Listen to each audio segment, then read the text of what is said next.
I sad zapravo vidimo koliko politike ima oko piramida. U Americi postoji 120 piramida u državi Illinois, u Cahokia nacionalnom parku. Najveća piramida, oni ih zovu Cahokia Mounds. Mound, to je kao zemljana gomila. Međutim, to je građevina. Prekrivena je zemljom i travom, ali građevina. Cahokia Mound najveća je za 11% veće površine od Keopsove piramide. I vi biste očekivali da Amerikanci od toga naprave novi Las Vegas atrakciju, da se milijarde sliju. Ne, oni ih kriju. Arheolog na lokaciji mi je rekao da ih ne istražuju, ne mogu dobiti dozvole, arheologija je skupa i slično. U čemu je njihov problem? Na licu mjesta ima muzej, a koji je napravljen 1970. koštao je $20 milijuna, to je današnjih $200 milijuna. Muzej je ispunjen replikama polugolih indijanaca. Međutim, nisu indijanci pravili piramide. Indijanci su bili nomadi, oni su se kretali za bizonima, za hranom. Nikada nisu pravili fiksne građevine, a pogotovo ne piramide. Dakle, ako nisu indijanci, a bijeli useljenici svakako nisu, onda tko? Moramo mijenjati i američku istoriju. I sad ponovo istom tom logikom dolazimo do bosanskih piramida. Do sad se tvrdilo da u Europi nema piramida. Na jedan put sad ih imamo i to od svih zemalja u maloj nerazvijenoj Bosni, koja ni po čemu nije bila poznata, pogotovo ne po istoriji i arheološkim dostignućima. I ne samo da imamo piramide, već su one broj 1 najveće na svijetu, broj 2 najkvalitetniji beton na svijetu, broj 3 orijentacija stranica prema sjeveru najpreciznija na svijetu, dokazali mjerenjem inženjeri geodezije sa Državnog instituta za geodeziju. Broj 4 najveća mreža podzemnih tunela, broj 5 najstarije piramide na svijetu. Između betonskih blokova na Bosanskoj piramidi Sunca nalazili smo ostatke fosiliziranih listova. Lišće je organski materijal, vi mu možete odrediti starost. A ako se nalazi između 2 sloja betona, prvog i drugog reda, to znači ono je tu došlo, zapuhao je vjetar prilikom gradnje. Dobili smo starost radiokarbonskim datiranjem, a ona iznosi 29.200 godina. Dakle, idemo u prošlost 30.000 godina, najstarije na svijetu. Sad, svi ovi elementi nam govore da istoriju ne samo male Bosne, Hrvatske, Srbije, Francuske, Britanije, nego svijeta moramo mijenjati zbog bosanskih piramida. I tu nailazimo na otpor. Prvo naših arheologa, historičara, koju djecu već decenijama uče krivo. Dolazimo naravno na otpor engleskih elita. Onaj ko kontroliše istoriju, kontroliše sadašnjost, a to nisu male zemlje kao Bosna, Srbija, Moldavija, Bugarska. To su elite u zemljama kao što Britanija, ali i Njemačka, Francuska, Amerika. Njima nije u interesu da imamo najstarije piramide i uopće piramide u Bosni. Oni su od početka nas proglasili pseudoarheološkim projektom, pseudonaučnim. Osman Agić je pseudonaučnik, što znači pseudo, dakle nenaučno. A nikada u istoriji arheologije nije bio veći broj stručnjaka kao što je na našem projektu. Mi smo imali 6 međunarodnih naučnih konferencija o bosanskim piramidama, 110 stručnjaka iz 25 zemalja koji su potvrdili postojanje piramida. Primjera radi, dr. Nabil Selim, trostruki doktor egiptologije i arheologije iz Egipta, nakon 3 godine izjavio je: Bosanska piramida Sunca je najveća piramida na svijetu, ona je genijalan i komplikovan građevinski poduhvat od globalne važnosti, a sad da vidimo šta je za vas pripremio ovaj naš domaćin. Novo pitanje. Vrzmalo mi se više pitanja po glavi, a evo kad pričaš već o tvom nekom nepriznavanju, da kažemo, tih nekih etabliranih institucija. Ti si doktor nauka, koliko znam, i doktor si od jednog od najvećih univerziteta u svijetu, ruskog. Je li to počasna titula ili kako? Ja sam doktorirao na civilizaciji Maja na univerzitetu u Sarajevu, Da. nakon 7 godina ispitivanja njihovih piramida, hramova, i to na terenu, dakle ne u bibliotekama, već nakon obilazaka svih njihovih gradova u Meksiku, Gvatemali, Hondurasu, Salvadoru, Belizeu. Neki od njih su otvoreni za javnost, neki još uvijek nisu, neki su još uvijek skriveni pod šumama. To je bilo vrlo interesantno istraživanje, napisao sam nekoliko knjiga na tu temu. Sad kad smo krenuli sa našim projektom istraživanja u Bosni, onda su nam počeli dolaziti različite ekipe. Među njima došao je tim sa Ruske akademije prirodnih nauka iz Moskve 2006. 7. i 8. Oni su vršili ispitivanja svojom opremom. Kao što znamo, Rusi imaju vjerojatno najbolje naučne instrumente u svijetu, imaju naučnu, tu teorijsku nauku, ona je najjača u svijetu. Oni su utvrdili da bosanske piramide svojim oblikom, geometrijom, sa svojim različitim zračenjima, da odgovaraju u potpunosti egipatskim piramidama. Na osnovu toga smo je predložili za inostranog člana Ruske akademije nauka. U Rusiji ima 5 sve ruskih nauka, Ruska akademija nauka, Ruska akademija medicinskih nauka, prirodnih nauka. U toj akademiji prirodnih nauka ima više od 20 Nobelovaca. I oni su me primili za svog člana 2007. godine i od tada nosim titulu akademik. U međuvremenu još 2 akademije su me primili za svog člana, Hrvatska akademija znanosti i umjetnosti iz dijaspore, Bosanska akademija nauka, Kulin Ban, u nekoliko drugih sam također predložen, Aleksandrijsko društvo arheologa, jedna od najstarijih institucija te vrste u svijetu, ima me za svog člana, tako da ima dosta priznanja, uz ona koja su mi također draga, 2 puta ličnost godine u Bosni i Hercegovini. Da. Evo, spomenuo si Aleksandrijsku, ti nam sigurno možeš reći nešto malo više o čuvenom požaru u Aleksandrijskoj biblioteci koji je pokušana, koliko znam, da se spriječi ona prava istorija.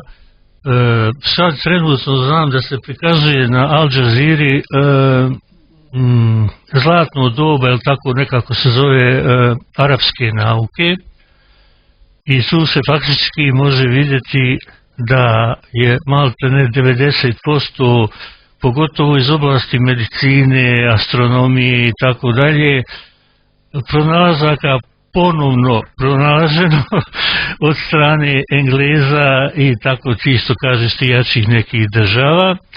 A to je u stvari bilo sve već smješteno u Aleksandrijskoj biblioteci, i da bi se zameo trag tim ponalascima, da je neko učinio taj veliki zulum nauci i da je zapalio i da su mnogobrojni zapisi, dijela, knjige, hemijski eksperimenti, alati iz medicine i drugih oblasti jednostavno izgorili.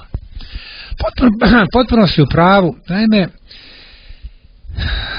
tokom ovog zadnjeg ciklusa razvoja čovječanstva, dakle u zadnjih 10.000 godina, na mnogim mjestima planete imamo osnivanje biblioteka u kojima su prikupljena znanja, spisi iz čitavog svijeta. Primjer Aleksandrijske biblioteke je jedan od takvih primjera. Naime, zbog čega se zove Aleksandrijska, zove se po Aleksandru Makedonskom. Doduše u njegovo doba čak 30 gradova je nosilo njegovo ime. I Aleksandrijska biblioteka je prikupila spise iz Mezopotamije, iz Sumera, iz Perzije, sa Tibeta, iz Europe, sa različitih strana svijeta. To je bila najveća kolekcija tih rukopisa i znanja koja je u tom momentu postojala u svijetu. Pošto u to vrijeme nije bilo serijskog štampanja, knjiga i drugih dokumenata, ono što su oni imali je bilo neprocjenjivo po svojoj vrijednosti. Paljenje Aleksandrijske biblioteke, dijelom su neki rukopisi ukradeni, većina ih je stradala, došlo do jedne od najvećih šteta kulturnog nasljeđa na planeti. Kasnije su u nekoliko navrata pokušavani slični zahvati, recimo u Bagdadu, čuvena Bagdadska biblioteka koja je također bila riznica znanja. Kada su osvojeni od osvajača i barbara sa istoka, oni su sve te rukopise bacili u rijeku, tako da se zna da je Eufrat mjesecima bio crne boje od štampe. Slično je bilo i sa bibliotekom u Damasku, u Siriji također jako velikoj, vrlo kulturnoj zemlji, nekada dok je sa zapada nisu uništili, i na kraju Istanbulu. Sve te biblioteke su stradavale, najčešće dio rukopisa se krao i upravo tako on je uglavnom odlazio prema ne Londonu koliko prema Oxfordu. Oxford je jedan od najvećih uzroka svih zala na planeti nekada, a nažalost čak i danas. Sada, kako štititi to znanje?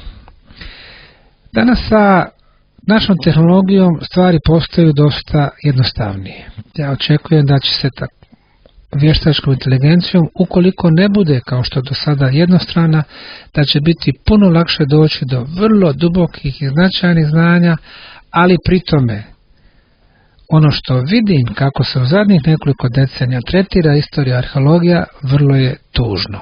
Potpuno kontrolisano, znanje se drži daleko od ljudi, ljudi se drže u mraku. Nažalost, moram reći, nije to samo u vezi znanja, jeste onako generalno znanje kao znanje planetarno, ali ima tu mnogo radnji na zaglupljivanju čovječanstva i da ne širim dalje ovu temu, nije nam to tema danas. Evo, svirat ćemo jednu pjesmu Divlji jagoda koja ima veze s tobom. Ajde.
ponovo sa našim današnjim gostom Semirom Osmanagićem.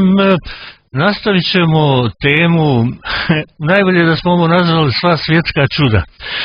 Pa evo, želio sam da ga pitam o njegovim saznanjima, a tih saznanja je svaki danom nekako sve više i više i novine i portali i sva moguća sredstva informisanja su sve punija tih informacija, a to su neidentifikovani leteći objekti u cijelome svijetu, a evo sad i pod vodom u zadnje vrijeme. Može Mirza, prvo drago mi si pustio Zelu i pjesmu Piramida. On je još 2006. godine kad smo otkrili piramide vrlo hrabro sa entuzijazmom napravio upečatljivu pjesmu Piramida. Naravno onaj svoj osebujni zvuk i glas nam je podario. Neidentifikovani leteći objekti, NLO ili na engleskom UFO, Unidentified Flying Objects. Od 1947. godine traju vrlo intenzivne rasprave u američkoj i svjetskoj javnosti da li postoje vanzemaljske letjelice i vanzemaljci.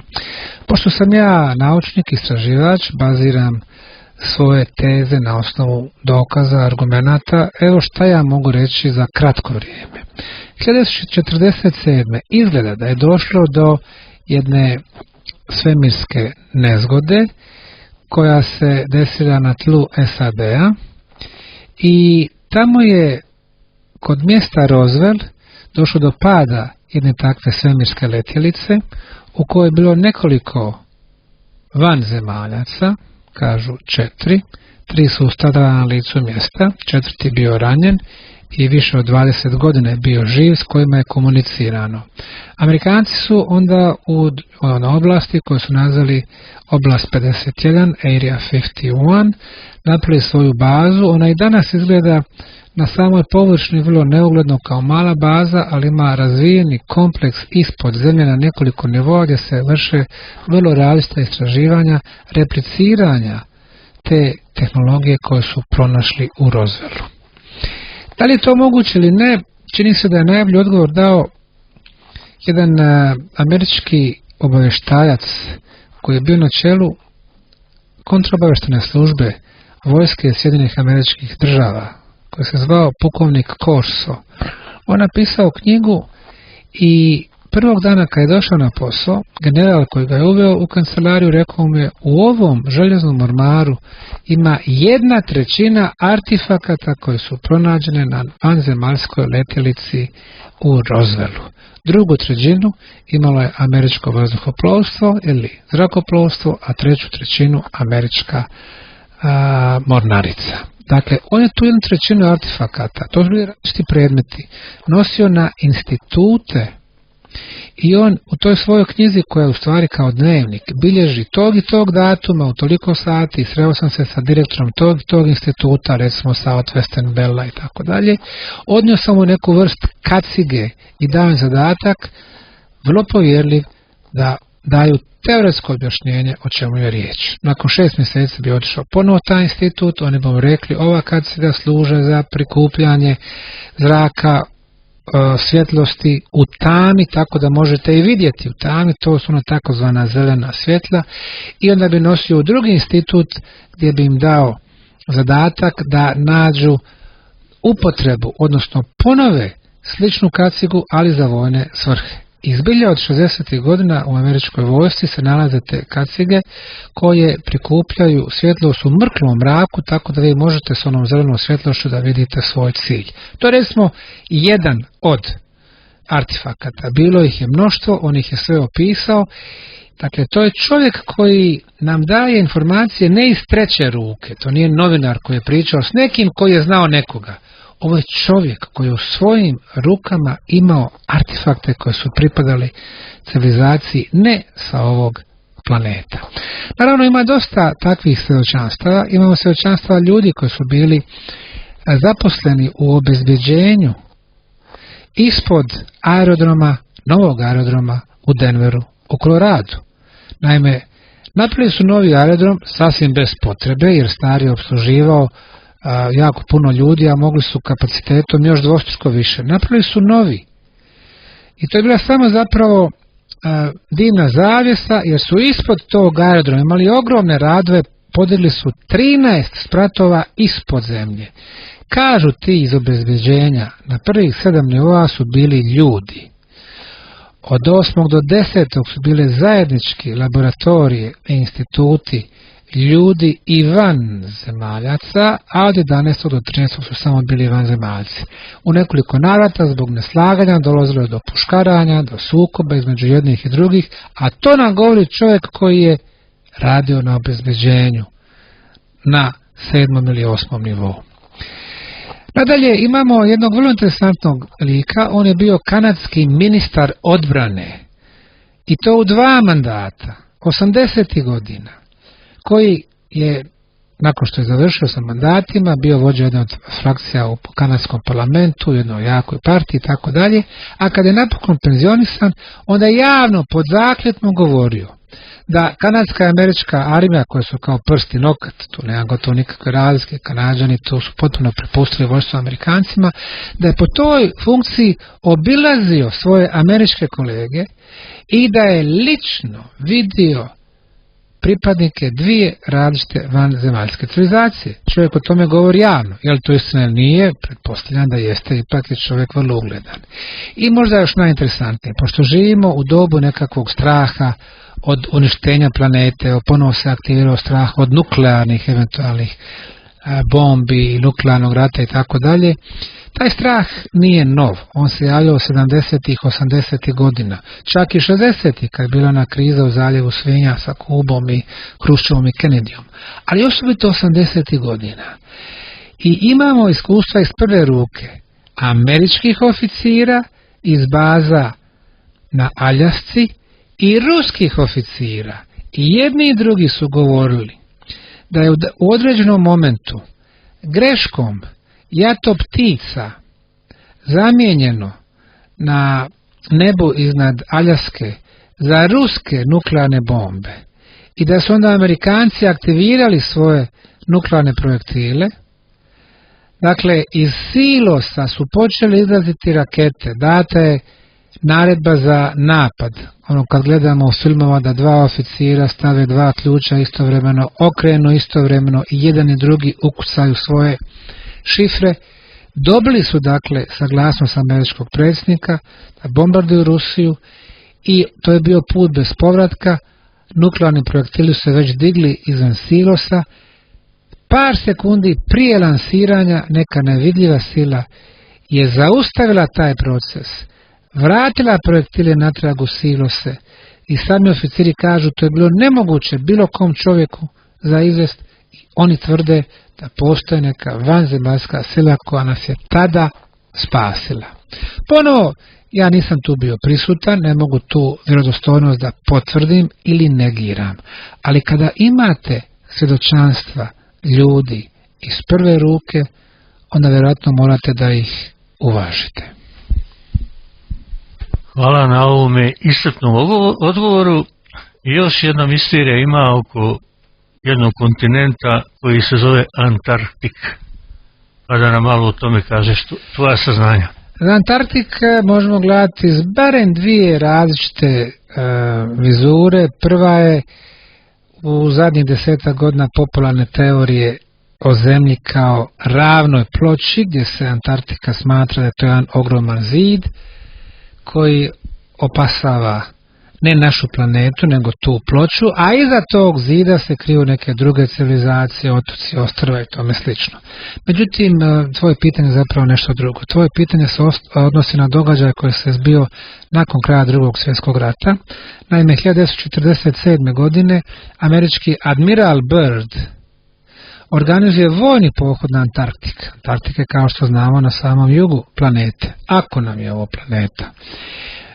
Ima više od 20.000 vojnika, ima eskadrile sa vojnim avionima, sa bombarderima, sa lovcima, ima dobro naoružane fregate i nakon trodnevnog sukoba na Antarktiku, za kog se smatra da je nenaseljeni kontinent, on biva poražen, vraća se, daje necenzurisani intervju argentinskom najvećem dnevnom listu gdje kaže da na Antarktiku živi sila koja je puno superiornija u odnosu na američku vojsku, koja je tad 1947. godine bila najjača u svijetu kao što je i danas, da su poraženi, da se vraća u Ameriku i da ili će potpisati kapitulaciju ili će se vratiti sa većom vojskom.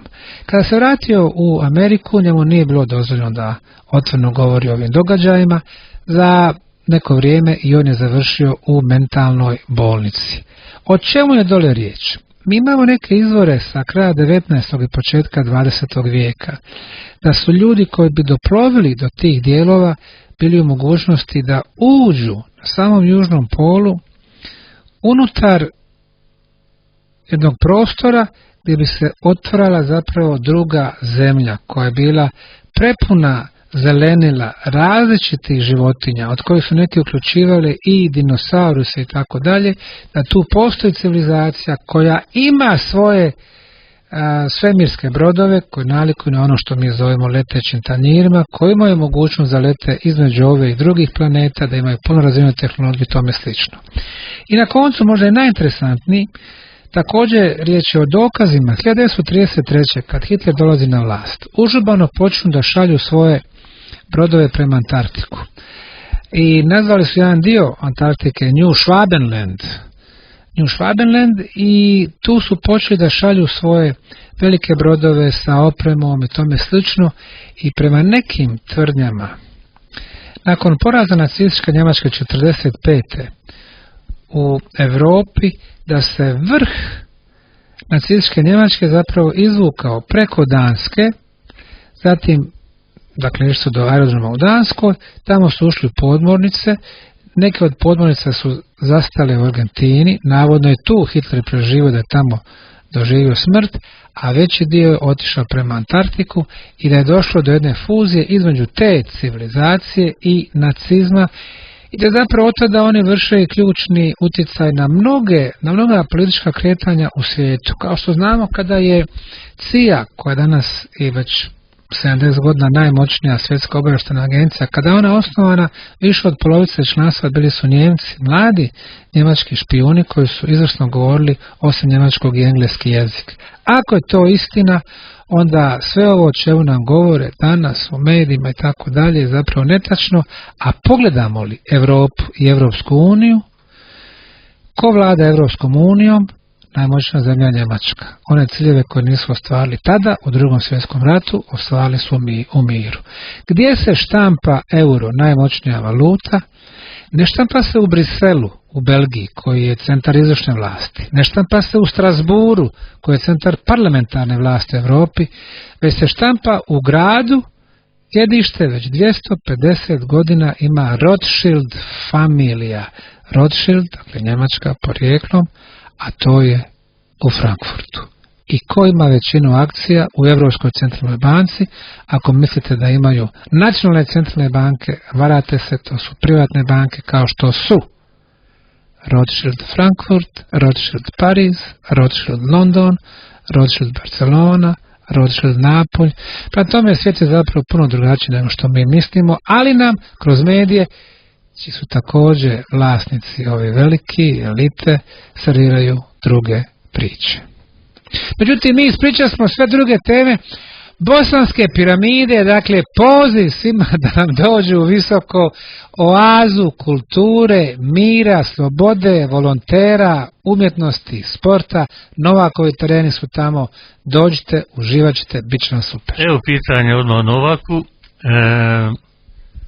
Bilo je govora, kad je Novak dolazio par puta, da će se tu graditi jedan čitav hotelski kompleks i ostali prateći objekti. Nešto se je desilo u međuvremenu. Novak je bio 6 puta u Visokom u posjeti bosanskim piramidama, on obožava to mjesto i stvarno uživa svaki put kad dođe. Doveo svoju suprugu, doveo svoju djecu, nekoliko puta su doveo svoje roditelje, doveo svoje prijatelje i nastavit će dolaziti u budućnosti. On ima gdje da spava, da završimo na tome. Napravili smo teniski kompleks, teniski stadion, imamo jedan teren sa tvrdom podlogom, to je najkvalitetnija podloga u rangu US Opena i Australian Opena, a druga je šljaka koja je u rangu terena u Roland Garrosu. Ova sa tvrdom podlogom ima gledalište od 2000 posjetilaca kapaciteta, ona druga od 600, tu su i kafići, tu su i slačionice i sve ostalo. Drugim riječima, Novak kada ostavi tenis, kada bude imao svoju akademiju, vrlo često će dolaziti visoko sa najtalentovanijim našim mladim teniserima od Srbije, Hrvatske, Bosne, Crne Gore, Makedonije, Bugarske, Slovenije itd. Sada, tačno je to da se svašta pisalo po nekakvim medijima, prenosilo se da će on graditi hotel, netačno, da će u hotelu biti smještaj besplatan, mislim ne znam otkud im to i tako dalje. Novak uglavnom za sada nema tih ideja da gradi hotel, da li će imati u budućnosti vidjet ćemo. Međutim, kao što rekao, u ovom momentu dok je još aktivan, prošle godine bio u 4 Grand Slam finala, mislim to je fantastičan uspjeh za svoje godine, 37 godina. Ove godine nastavlja da igra i ove godine će imati određenih uspjeha, ima olimpijadu. Mislim da jedan put kad ostavi, to može biti za par godina, aktivno bavljanje tenisom, da će nam biti čest gost i da će doprinositi ovom turističkom zamahu kod nas.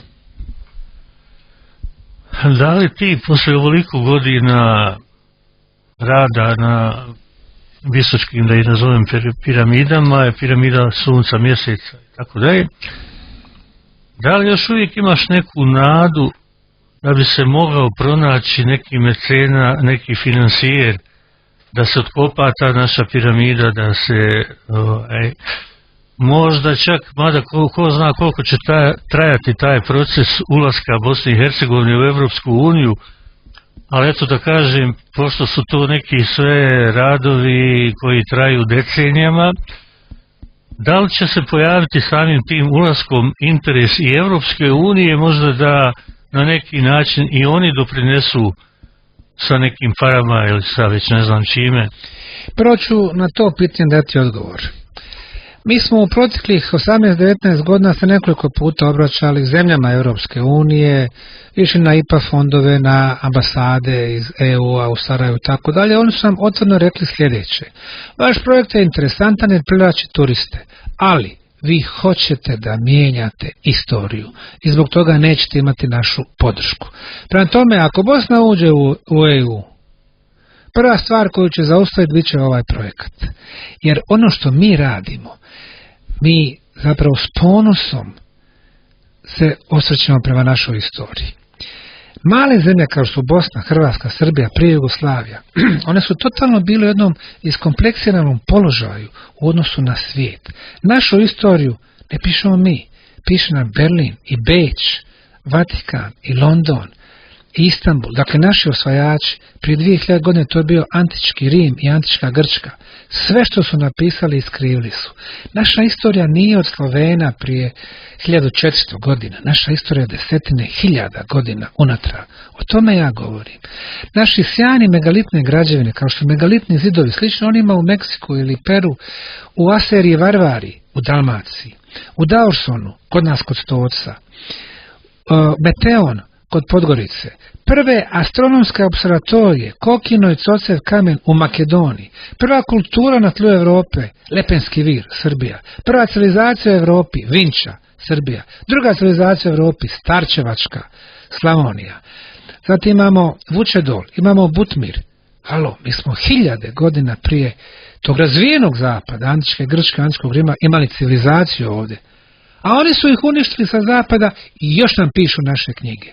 Prema tome, ovo nije samo odnos prema bosanskim piramidama, ovo odnos prema svemu ono što ja zastupam, a zastupam da trebamo biti ponosni na svoje korijenje. A naši korijeni nisu samo Bosna, nego svi oni koji govore našim jezikom. Ja sam bio toliko razočaran što smo mi ostali našu braću Makedonce na cjedilu. Mi smo gledali zadnjih 15 godina kakav pritisak na njih vrši upravo te zemlje EU, da bi navodno ušle u taj krug. Šta se desilo? Makedonci su morali da se odreknu svoga imena svoje zemlje, Makedonija, da se odreknu svoje zastave, da se odreknu imena svog najvećeg aerodroma u Skoplju, da se odreknu bisti Aleksandra Makedonskog i da se odreknu prava da pišu svoje istorije. Grci im pišu knjige istorije. Sramotno. I šta onda kad se svega toga odrekli, sad im Bugari kažu, ne možete vi ući, nećemo mi vam da uđete, da imate makedonski jezik, jer to je bugarski, da imate makedonsku književnost, to je bugarska, Aleksandar nije vaš nego naš. Onda ja se počnem raditi u javnosti. Pa kažem, halo, Aleksandar Makedonski, čiji je on? Koji jezik govorio? Odete na Google, sve znajući, kaže vam, Aleksandar Makedonski, govorio je grčki jezik, krivo, govorio je dijalekt grčkog jezika, krivo. Aleksandar Makedonski je Makedonac. Njegov otac Filip II. Makedonski je Makedonac. Svi Aleksandrovi generali, nijedan od njih, a oni su osvajali svijet, nije govorio makedonski. Odnosno nije govorio grčki. Niko nije znao grčki. Govorili su makedonski. Aleksandar za sebe tačno kaže koji jezik je govorio. On kaže, Demostenu, svoje sam djetinjstvo proveo na sjeveru sa Tribalima i Ilirima. Tribali su zajednice oko današnje Morave koja se proširila Srbijom i Bugarskom, a Iliri u njegovo doba, 4. vijek prije nove ere, su bili od Drine na zapad, Bosna, Crna Gora, Hrvatska, Slovenija. I kaže, mi smo svi govorili istim jezikom. Stoga, čiji je Aleksandar Makedonski, on je naš. Mi potičemo tih ljudi. Mi smo zapravo potomci tih Ilira, a prije Ilira su bili neki proto-Iliri i tako dalje. Mi smo ovdje 38.000 godina. Do prije 12.000 godina ovdje se danas nalazimo u Švedskoj, u Göteborgu smo. Bilo je 2000 metara ledenog pokrivača. Do prije 12.000 godina. A kod nas na jugu, neki ga zovu Balkan, ja ne koristim taj pojam više, ja kažem hum. Balkan je strana riječ osmanska koju nam je nametno drugi osvajač Napoleon. Hum je naša lijepa riječ, znači uzvišenje, brdo, na našim mjestima sa uzvišenjima. Dakle, tu su živjeli i cvale civilizacije. Kad se otopio led ovdje u središnjoj severnoj Europi, onda su naši ljudi dolazili ovdje. Prema tome, Šveđani, Norvežani, vi ste naši potomci, imate 60% naših gena.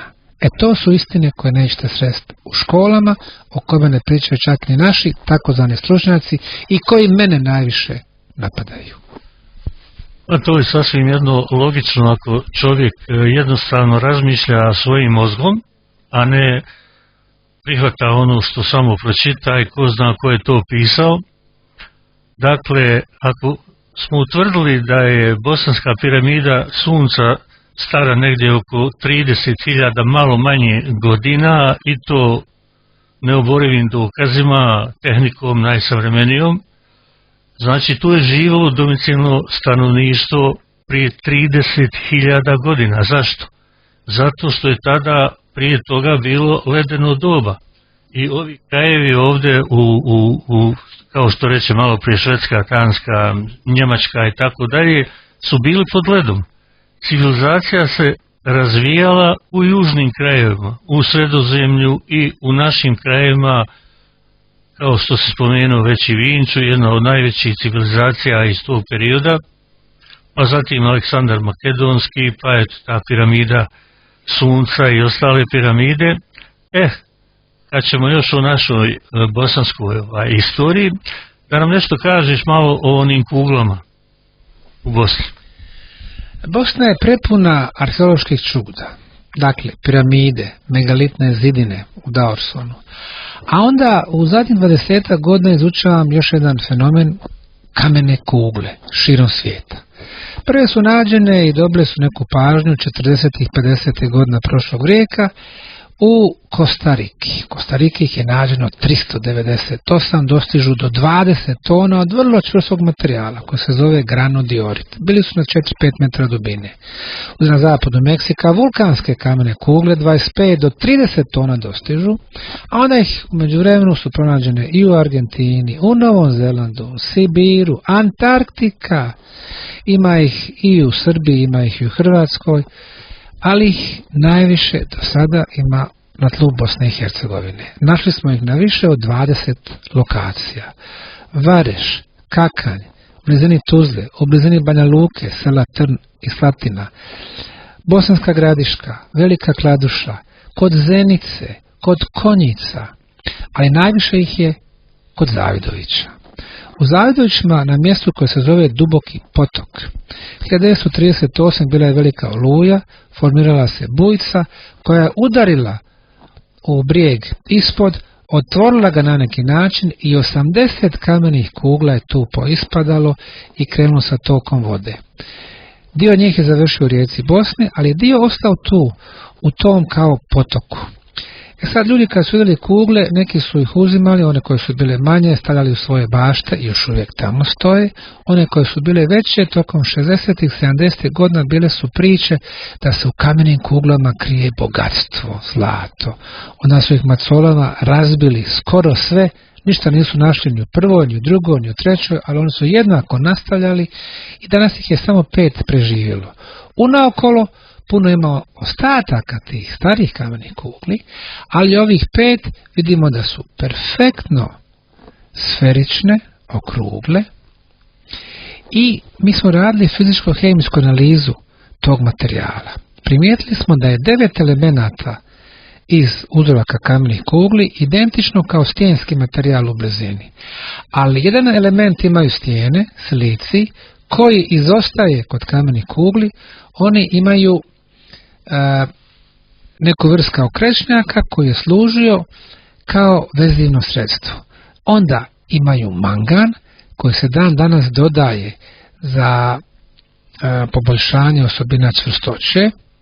Drugim riječima, čini se kao da je neko koristio stijenski materijal, topio ga, dodavao aditive, izlijevao i kad bi se osušilo, dobio bi perfektno sferične kamene kugle. Dakle, ovo je skroz drugačiji koncept razmišljanja o kamenu, o tehnologiji. Sad postavlja se pitanje ko je to radio, kada, kako, zašto. Neka od kamenih kugli, kao ona kod Konjica, je pronađena kada su kopali tunel na 30 metara ispod površine zemlje, su našli kamenu kuglu. Pa znate koliko desetina hiljada godina je potrebno da kugla polako tone i da je prekriva nanos zemlje. Na nekim mjestima, recimo u Egiptu, jednoj oazi na jugozapadu Egipta, vidio sam kamene kugle u krečnom bloku, to je stvar malo brdo krečnjačko. Kugle su tu ubačene, a iznad njih se nataložio taj krečnjak. Nevjerovatno. Na granici Češke i Slovačke vidio sam kamenu kuglu koja je od pješčara. Iznad nje se nataložio pješčar.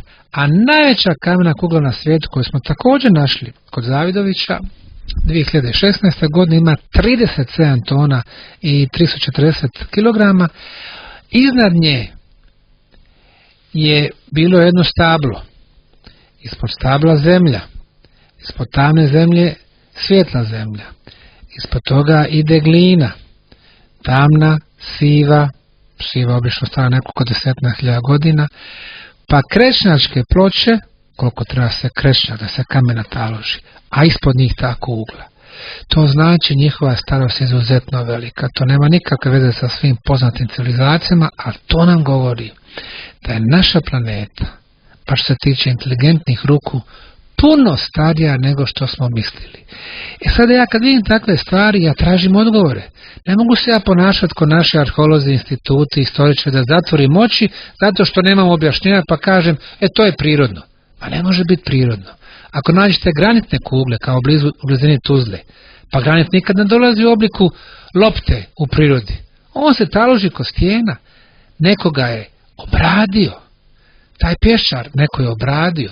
Te bajkice kao vjetar, voda, pa neće vjetar i voda 37 tona perfektnu kamenu kuglu napraviti. Pa gdje je onda 99% neperfektnih? Prema tome, i sad, znate, na geolozi, arheolozi me napadaju, ovo se nama protivi, a čekajte, ja sam istinski naučnik koji traži odgovore i koji se ne boji priznati da ne zna ako nema odgovora. Pa kako ćemo ih naći ako ne istražujemo? Tako je to vrlo interesantan fenomen. Koja je svrha?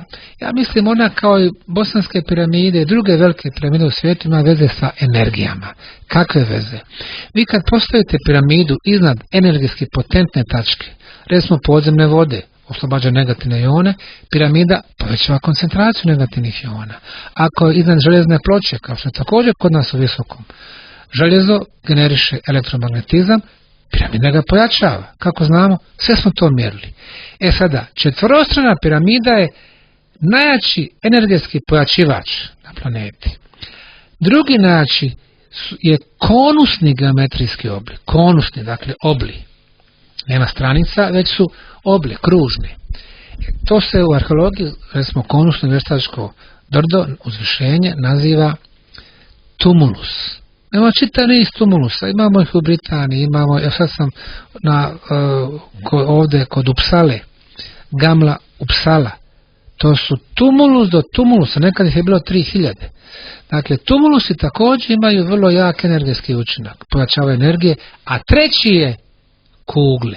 Kad stavite desetine kugli u koncentraciju iznad energetski potentnih mjesta, oni pojačavaju energiju prostora. I zašto tu energiju koristite? Za zdravlje, za unapređenje molekularne strukture, vode, hrane, poljoprivreda, imunitet. Vrlo konkretne i praktične stvari. Ostalo je još 13 minuta, nešto manje. Voda prenosi pamćenje. Da nam kažeš malo na tu temu. Mi vodu uzimamo zdravo za gotovo, pijemo i mislimo to je to. Međutim, voda prije svega znači život, ne možemo živjeti bez vode. Ali da li je ona još nešto više od toga? U zadnjih 20 godina na površinu izlaze radovi prije svega ruskih naučnika koji su tokom 20. vijeka došli do nevjerojatnih saznanja, a zatim indijskih, pa američkih, pa njemačkih, pa naših, bosanskih u našem projektu.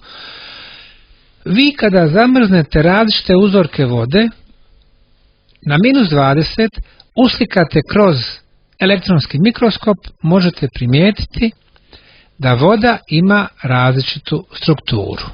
Ako je voda kontaminirana, kontaminisana, ako je zagađena, ako u blizini hemijska fabrika i tome slično, ta voda će imati jako lošu molekularnu strukturu, ružnu. Ako je voda koju recimo puštate heavy metal muziku, glasnu, koja nervira i vodu i nas, ponovo ona formira jednu strukturu u ovom slučaju kao koncentričnih krugova, kao da se brani od napada te muzike. Ako joj pustite muziku Mozarta, kosmičku muziku, božanstvenu, voda pravi heksagonalnu, šestougaonu molekularnu strukturu. To je najljepša molekularna struktura. Zem voda, meka, heksagonalna struktura. Voda iz tunela Ravne, ispod Bosanske doline piramida, heksagonalna struktura. Ja kažem, to je sretna voda, ona vibrira visoko. Kao što vidimo, voda pamti. I prema tome čemu je izložena, ona formira svoju molekularnu strukturu. Ako je izložena ružnim utjecajima, zagađivanjem, frekvencijama koje ne odgovaraju, muzike, bilo koje drugih tonova, ona se mijenja. I obrnuto. Ako prima samo lijepe podražaje, ako ima dobru energiju, ta voda postaje ljekovita voda. Mi smo u tunelima Ravne pronašli 5 tunela sa vodom, analizirali smo je, ona je tu već hiljadama godina. Ta voda nema nikakvih mikroba, virusa, bakterija, gljivica. Ona je zdrava, čista, može se piti. Objašnjenje, blagotvorni negativni ioni, čija je najviša koncentracija u svijetu upravo u tim tunelima u visokom. Oni čiste vodu.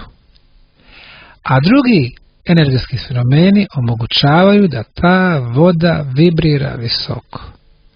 Mi smo ono što pijemo. Ako pijemo gradsku vodu, koja je tretirana hlorom, koji je otrov, u nekim zemljama dodaju flor, koji je otrov, normalno da je ta voda mrtva i da nam ne daje energiju koja nam treba. Ako jedemo hranu koja je genetski modifikovana, kao što je 99% u zapadnom svijetu, ona jako loše utiče na nas. Ako čitav život provodimo u stanovima, kućama, kancelarijama gdje smo izloženi lošem elektromagnetnom zračenju, kompjuter, laptop, tablet, mikrovalne, televizori, mobiteli, satelitske antene, normalno da to sve utiče na sniženje naše vibracije. Mi smo ono što jedemo, pijemo, mislimo, kuda se krećemo. Moj savjet, nađite izvorsku vodu, nađite organsku hranu, razmišljajte o drugima samo sa poštovanjem, nemojte ni o kome suditi i budite što više u prirodi sa ptičicama.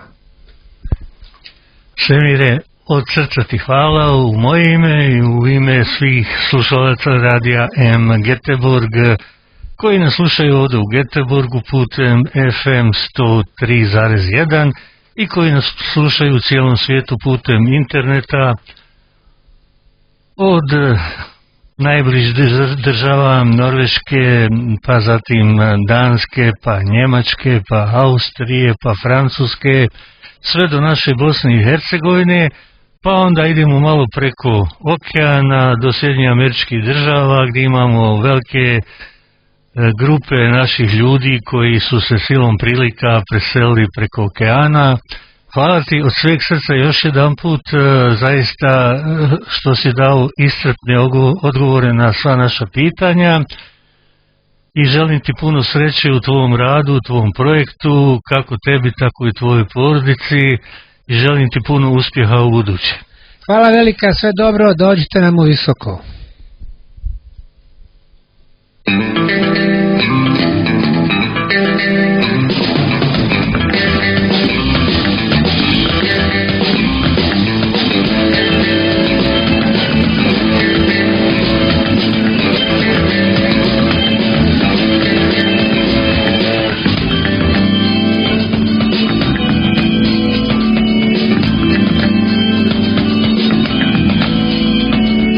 Čudan svijet je oko nas, slika ista svaki dan. Tu na uglu tom stoji starac sam. Niko njega ne gleda, svi žure ne kuca. Takav sad je život, život naš. Jedan čovjek i jedna žena, na peronu sreće to je još. Čekaju moć, dođi neće, pa da krenu putem sreće ne. To je, živim život svoj, to je sve što sada imam ja.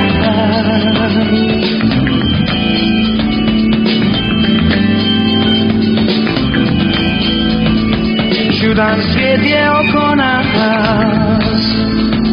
slika ista svaki dan. Volio si nju, čitam život svoj. Drugim dan je otišla, bez jedne riječi znam. Takav sad je život, život naš. Život daje sam ti pola tebi, to je sve što imaš na svijetu to. Život daje sam ti pola tebi, to je sve što imaš na svijetu to. To je, živim život tvoj, to je sve što sada imam ja.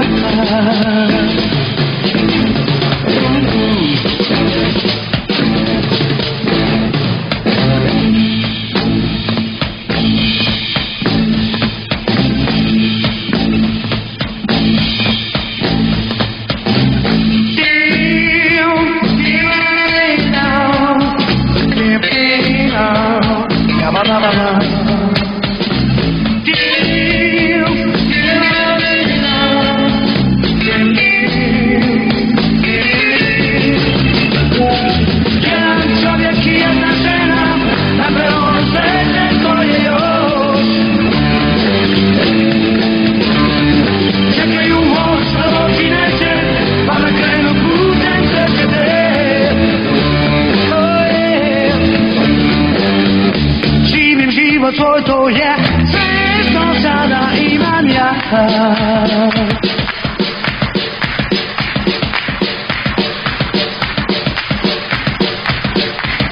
Jedan čovjek i jedna žena, na peronu sreće stoje još. Čekaju voz kad oči neće, pa da krenu putem srećete. Jedan čovjek i jedna žena, na peronu sreće stoje još. Čekaju voz kad oči neće, pa da krenu putem srećete. Oh yeah. Jedan čovjek i jedna žena, na peronu sreće stoje još. Čekaju voz kad oči neće, pa da krenu putem srećete. Jedan čovjek i jedna žena, na peronu sreće stoje još. Oh yeah. Čekaju voz kad oči neće, pa da krenu putem srećete.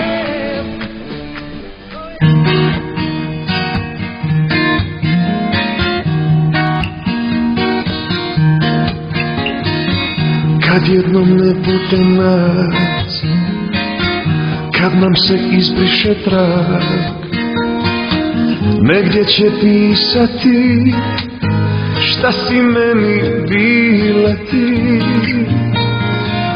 Uzalud godinama vrijeme zavarava, dani prolaze, a život kasni me. Još uvijek si želja pogled mom, još uvijek te nosim u srcu svom. Mijenjat će se ljudi, mijenjat će se svijet, al ti ćeš uvijek biti moj najljepši cvijet. Kad zbrojim pobjed, oduzmem poraze, ovaj život vrijedilo živjet samo zbog tebe. La la la la la la.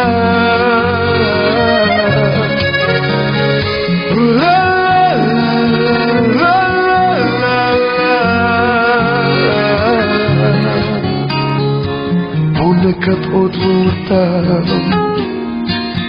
ponekad zalutam.